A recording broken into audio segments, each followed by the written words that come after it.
izzatlamak. Ey, Ayşe, tamoq yedingmi? Yedim. Emse, usudingmi? Yo'q. Charchab ketgansan, ha?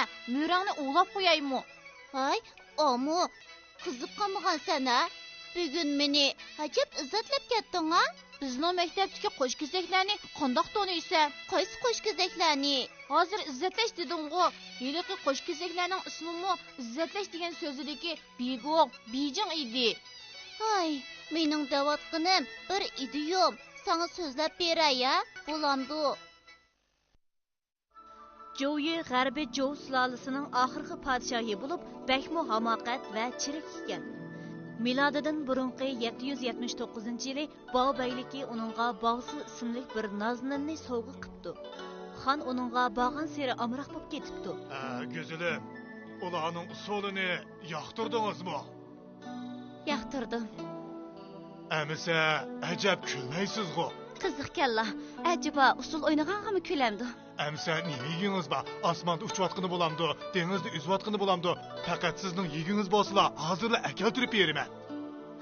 Buni o'zlari dedilar. Amsa menga osmondagi oyni uzib bersalar. Bu talabingizni qildiramog'idekman.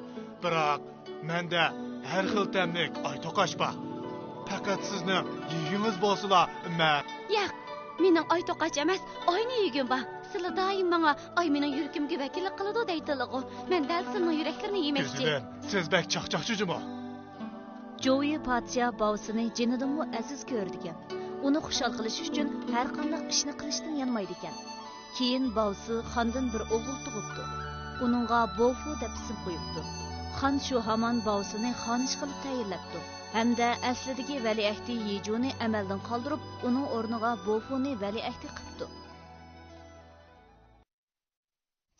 Bu yigit odatdagi odam emas. U dal xon amaldan qoldirgan valiahdi Yeju bo'ladi. Hamma ish ko'ngildagidek bo'lmaydi ekan. Bo'ldilar, kitobimni ko'raychu. Balam, birinin bo'lmagansa, texchi ochig'im yonmabdi-da. Hey, ochiqlanmay tura olamdim.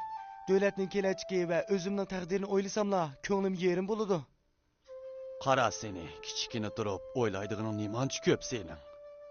Bova, buni ko'rib eqna, Bayli yozgan. O'yladiki ujmi darxi bilan Majnun talni ko'rsamla, ularga egilib, hurmat bildiraman. Otamni hurmatlayman, onamga kuyinaman.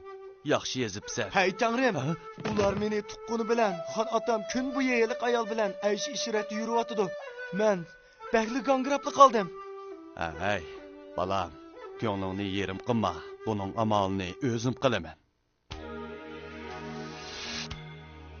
Yejuning bo'g'isi shu ochchig'ida qo'shin to'plab hujum qilib, Joyi podshohni o'ldirib, bo'g'sini tulab ketibdi. Keyin Yejuning asrdagi izzatlash degan ibora kishilar orasida birovni alohida izzatlash, shundaqla hurmatlash ma'nosida qo'llanilib kelgan.